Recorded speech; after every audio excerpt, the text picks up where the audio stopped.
Well, I've just had the Stein Arbor-Trolley delivered, so I've brought it up to the wood to try it out. It's a trolley for moving logs or any other kit you can strap onto it.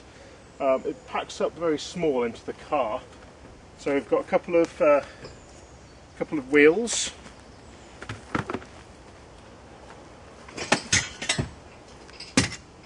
the main trolley itself,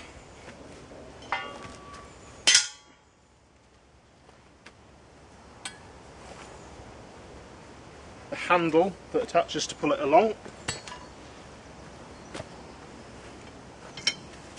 and some side supports that can go in here to extend the height of it.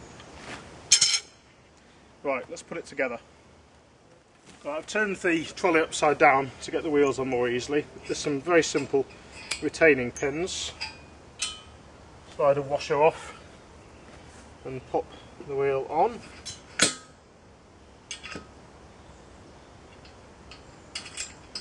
One side done.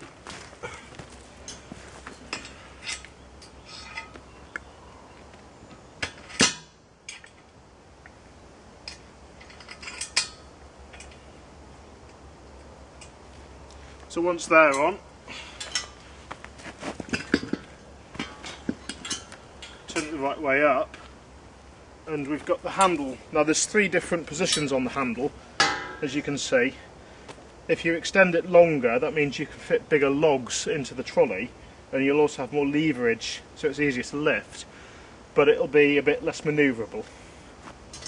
So again, there's a little retaining pin that comes out.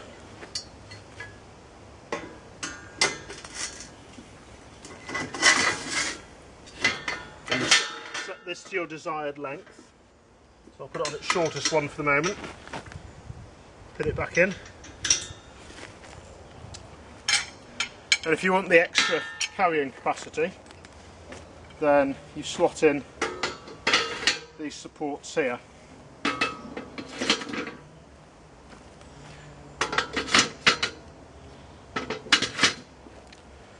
Right, that's ready to roll. Let's go and get some logs.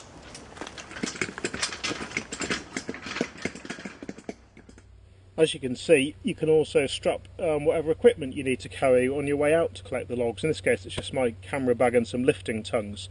But you could strap on chainsaws, all kinds of forestry kit, and carry it along with you.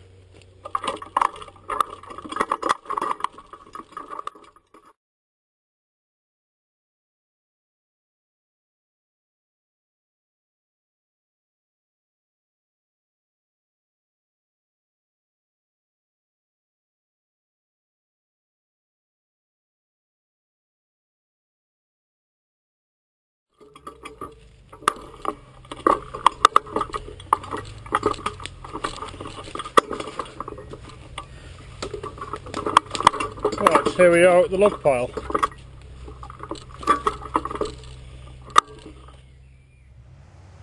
Okay, I've extended the handle to its maximum length now, which will make it easier for me to pull the logs along. And I've got my lifting tongues here, so I'm just going to load it up.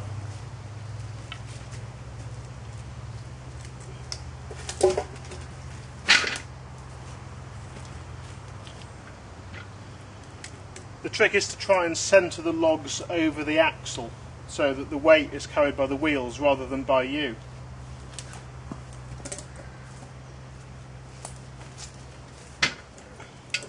You might want to have them forward slightly so it doesn't kind of tip back.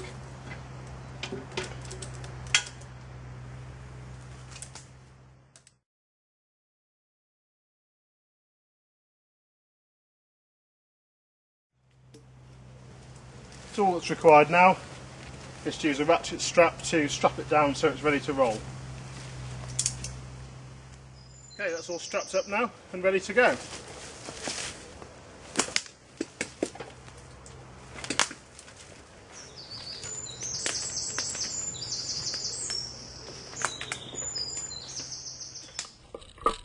Okay, it will go over bumps fairly easily, you just have to pull it a bit.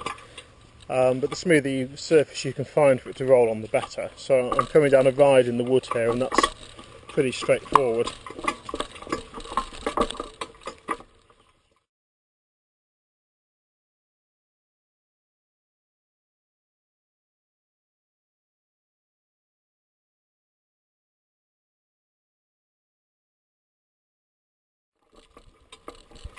what I'm finding is, on the flat, it's very easy to tow it one-handed and stand at the side of the handle.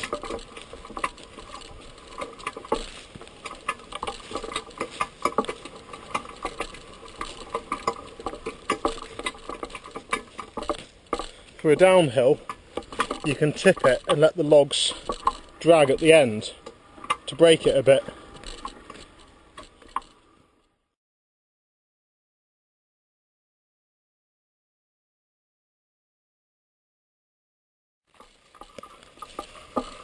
As you can see, it's narrow enough to fit easily between the copper stools here.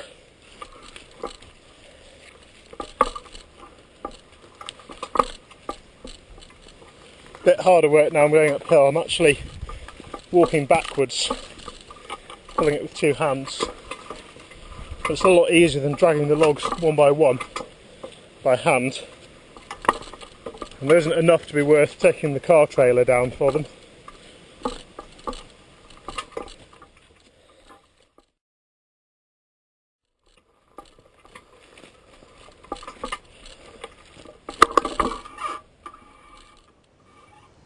So before I unload it, I'll just show you a few of the key features. There's a little stop down here that it rests on when you're not pulling it. Also, if it gets out of control going down a hill, you could drop that onto the ground and it'll dig in and stop it very quickly. Although I found that when I was bringing it downhill and just wanted to slow it down a bit, I just tipped it and let the back of the logs here drag on the ground, and that slowed it down enough. I didn't need the supports on this trip because I was pulling these logs up a few slight hills. I couldn't really manage much more weight, so I didn't need the extra side supports to hold anything in. Although if I'd been moving piles of brash or had some other stuff on top, then they would have been useful. But in this case I could have missed them out to save a bit of weight. Also, I'll just show you the retaining pins on the wheels. Very nice little design here. That just flips up and they come out. So very quick to install and remove the wheels there. All that remains to be done now is to unload them, so I'll get these supports out right away because that's going to make it a lot easier to get access to the log.